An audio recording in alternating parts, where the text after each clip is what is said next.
Welcome to Weird Real Life Stories with Gina Gayle Gray, true tales of spirit, synchronicity, and soul wisdom.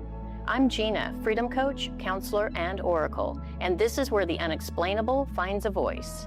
Here we tell stories that don't fit inside logic, stories like messages from the beyond, mystical encounters with nature, and moments so wild they make you question everything, and yet feel more real than anything else.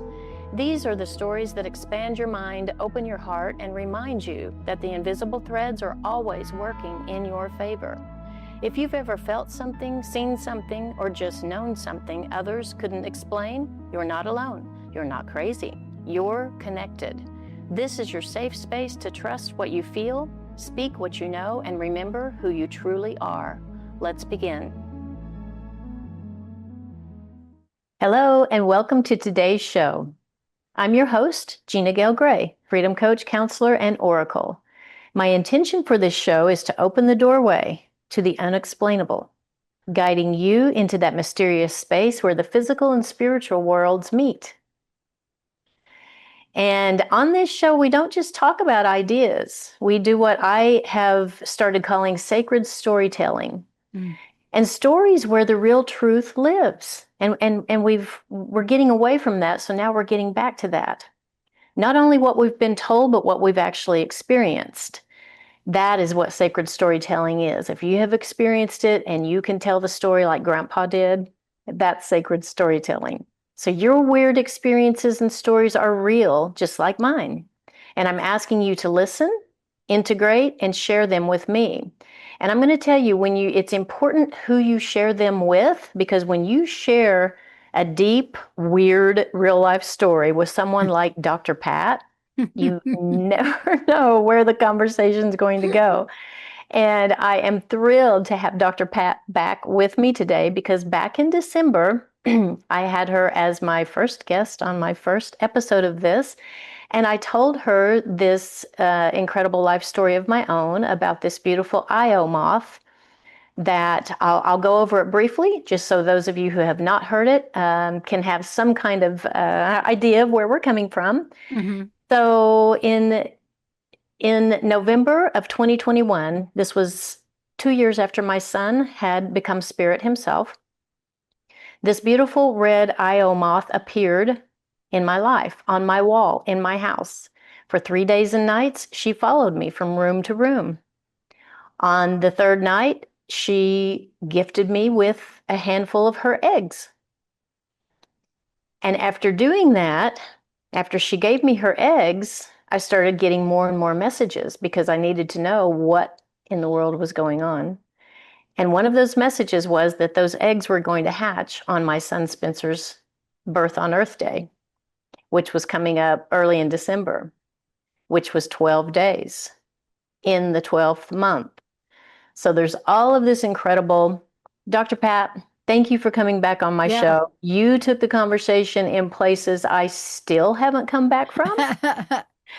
So how are you? And I'm fabulous. But you see, thank you for inviting me back on your show, and thank you for inviting me on your first show, because you and I have something in common. I don't know if people have done it to your face, but certainly they have for me. And weird has almost become like my middle name, right?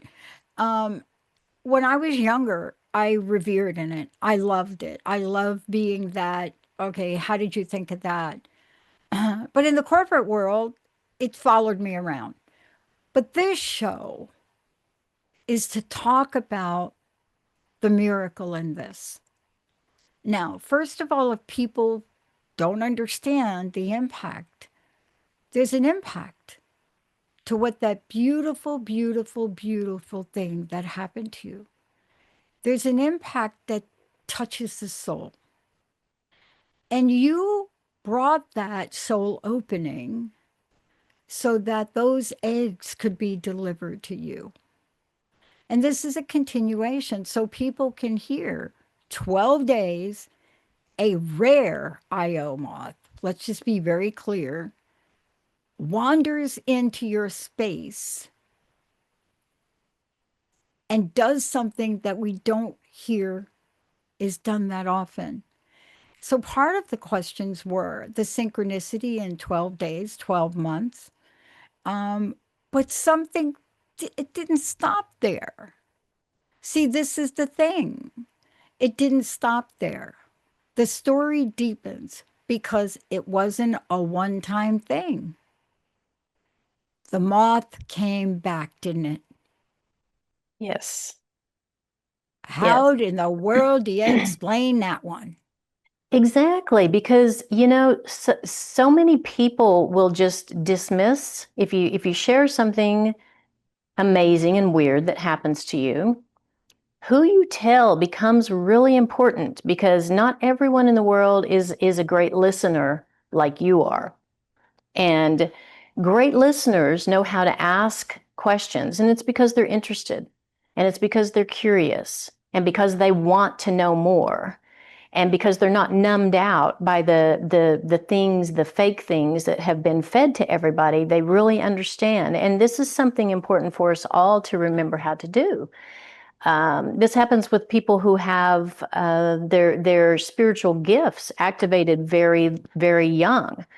They're seeing people, they're talking to people, they're knowing things, they're telling stories. I just had was in conversation with a person, and she told me that when her son was 4 years old, he's sitting in the back seat of the car, and he just announced to her that he was Ramses too. And in that lifetime, she was there with him too as his handmaid. Wow. And she was very beautiful, but she was his handmaiden. And she wanted to be more and know more. But the point is, when people share something like this and then get lucky enough to have someone come back and ask some questions and then take the conversation to a whole nother level, that's value, that's connection. And like what you said, the importance is let's look for the meaning. Let's Yes. look at all the parts of this when you're allowed Yes. to look at all the parts of this. So you helped me do that just in that conversation because you brought in this amazing imaginary, not imaginary connection to this character called Mothra. And there's That's no, right. yes, yes. And all the information about who Mothra is. And she, they're characters, it's symbolism. And this divine mother, this divine Titan mother, that's exactly the type mother I had to be in the 23 years of my son's life Yeah. because he could not speak and he could not move independently.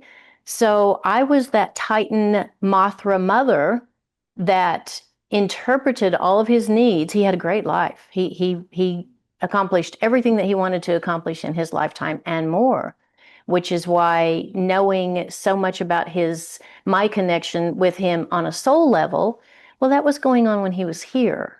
And once he crossed over, it continues. Yeah.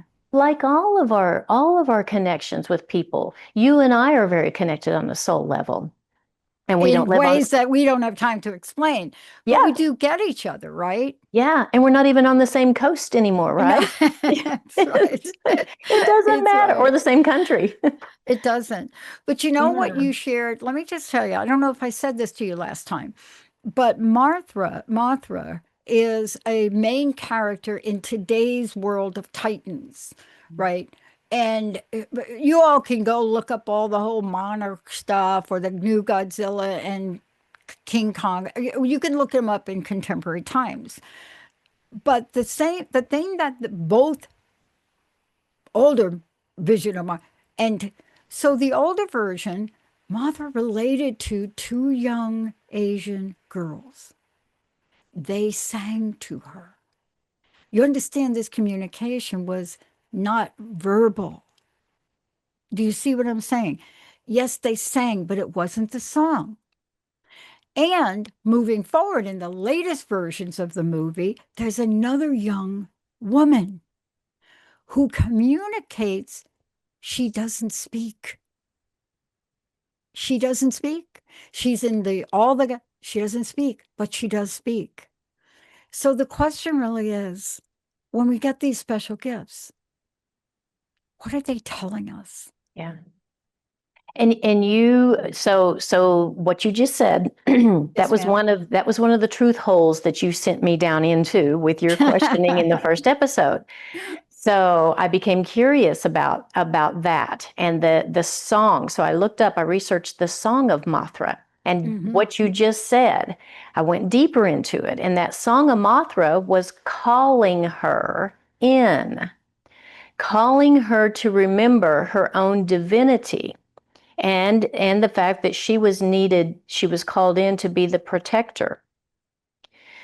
Exactly. I mean, this is the role that I practiced for the 23 years when Spencer was here, especially the last 7 years when he was on a ventilator, so he had no voice. So he was completely silent. And even though he had two attendants with him, if I was to go out and mow the pasture, if he wasn't getting his needs met, which happened a lot, he would telepathically sing the Song of Mothra to Mother, call me in, and I would have to come in, shake the dirt off, take off my shoes, go upstairs, and walk right to him. What do you need, Spencer? Exactly. And two people are sitting beside him, and they would be, what? Why didn't you ask us? Why are you asking her? Because I knew what he needed. It was always something simple, but that's what the Song of Mothra is.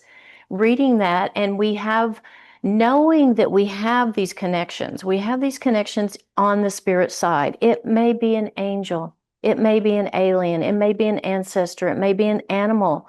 They're all available, and the veil is really thin. And they're there knowing the benevolent ones. The benevolent ones are behaving like benevolent beings.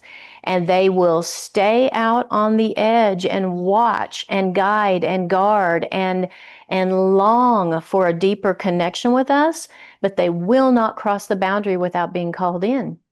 So thank you for leading me to the meaning of the Song of Mothra and those two twins, and then the later, those beings, people, characters that were connected to her.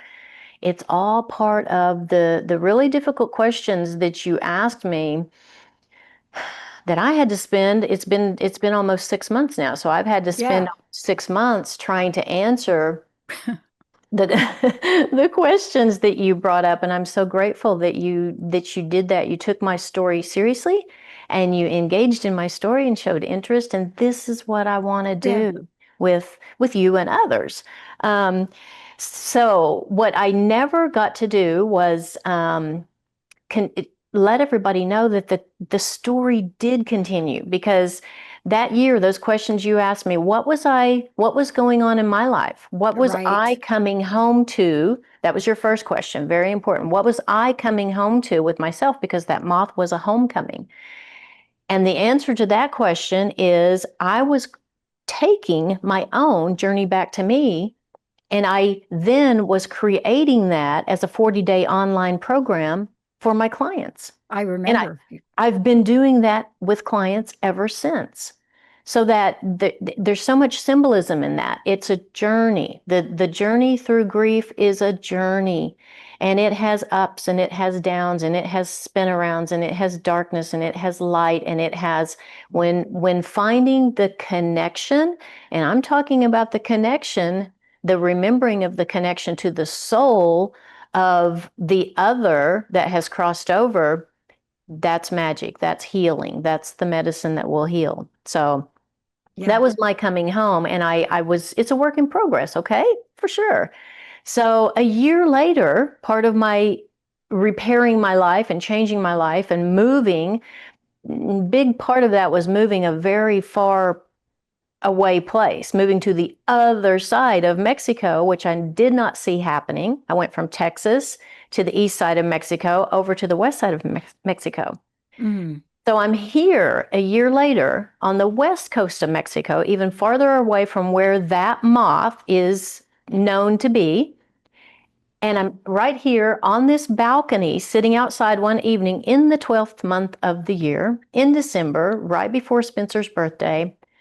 And I look up, and there is an Io moth on the wall. Again. Don't know where she came from. Followed me around for 3 days. Gifted me with her eggs on the third day again. So maybe I'm a slow learner. Maybe I needed to be reminded. Maybe I hadn't answered all those questions that you posed to me, that one of which was, what was I about to give birth to? Yeah. Yeah. Mm. Yeah. When you've lost a child, what you're giving birth to now is, telling you, there's a lot of emotion in that question and in that asking. Yeah. There is a lot. And, the second visit is very critical to me when I think about it, because the second visit is to remind you to not doubt yourself. It's to remind you that we live in a transitional energy of earth, skin, and then other. And that, you're never going to be able to explain how that moth showed up over there, right, on the West Coast. No, yeah, but it doesn't matter because it showed up to remind you. And sometimes I think that we get things in iterations, right? We get them in iterations. We get just enough so we know what to do with that just enough until we're ready. And then you get more. What do you think that more was for you, that second visit? How was it different? It was different because it definitely was a reminder that there were things I needed to give up. Grief was not one of them. That was not what it was about, because I had Right. already moved into a part of my grieving journey. Because actually, by that time, Spencer had completed writing his book. Mm-hmm. And so that was December of 2022. In November of 2022, he completed his book, Listen to the Silence, Messages and Miracles from Spencer, Who Never Spoke Words. And at Thanksgiving, he told me that the last words would be written on Thanksgiving Day that year, and they were. Mm. I mean, so that communication and that ability that was a big step, was to get his book written and to share. The meaning of his book is intended to guide others, especially other people who are living with someone in their life who's a nonverbal communicator. His book gives, with the 9 chapters, it gives 9 different ways to communicate without words. And it's very useful for people who have experienced any of those. The chapter on orbs. A lot of people see orbs, and a lot of people are looking Oh, for yeah. meaning in orbs. It's like, well, he gives you a whole chapter on how spirits use orbs to communicate. So just like what we're doing, when you can share a story like that or a happening like that, and someone doesn't say you're crazy and dismiss you, someone does what Dr. Pat does and says, I get it, and then some, then we're going somewhere, right? Yeah. And you see, I think about this because it's a duality, meaning Yeah. the moth came back. And the moth came back in a very interesting month, wouldn't you say? Came back in the energy of Sagittarius and Jupiter, correct? Right. Spencer's So, birthday. Yeah. yeah, mine is the 11th. Spencer is the 12th, right? 7th. 7th. Yeah. And so when you think about this for a minute, now put it all together. You Ugh. see, if the moth would have come back in any other month, I don't think we'd be talking about it so much. But what does it mean? Well, if we looked at it from where you are today, it is a continuous reminder and support of who you are and what you're coming out in the world to do to help people that are probably like me, that grew up being called weird, only to find out we're really not. But you see, the work is for you to continue, for you to grow it, for you to expand it. Spencer's role in this is integral. It's important. It's not a book about words, it's a book about rebirth. That's Yeah. why the moth came back a second time. That's a symbol of rebirth, right? Yes. Yes. The eggs, that's the most important thing, is that Hmm. symbolism of the cycle of life. And also Sagittarius, that particular zodiac is related to the number 9, endings and beginnings. You Yep. cannot have a new beginning without an appropriate and complete ending. Hmm. And letting go, the moth lays its eggs and then dies. and That's right. yeah, and we can't stay in the sadness of the moth that died. They die and they give the eggs of continuation. So again, you're spot on, and you gave me so much to think about, and so you gave me permission to go deep into the meaning. That's right. And this is the thing, a lot of people are looking for meaning. They're asking a lot more questions than they used to, which is fantastic. I am here for people. I actually will gift the first person who calls in, or not calls in, but sends me an email to freedomcoach23@gmail.com. Send me a message, and I will give you a complimentary mind, body, and soul session. As part of that session, you will get a spirit card reading and an emotion code energy clearing with me. So I have had people with every show contacting me, and I think what I'm looking for now is I think I'm going to connect with more people who want to work with me, because I also work with those on the spirit side. Exactly. Not as a medium, not as a channeler, there's so many ways to do that. I'm a bridge builder. If someone comes to me and says, "Hey, I'm really having a hard time getting through my grief. I lost this person, animal, ancestor, parent, anything," there's a good chance we can connect together, and then I've done my thing, made that connection, just like you do for people. You did for me. You said, "Here's some more things to think about." I dove deep into it, and here we are talking about it still. Yeah. But And here's the thing I want to say to you. You just shown people the message. Okay. In the later Mothra movies that just came out, there's one in particular where Godzilla and I don't know who, Monster X, I think it was called, get into a battle, and Godzilla is the king, but the king gets thrown flat down and out and is going to lose to three-headed Monster X. Who do you think?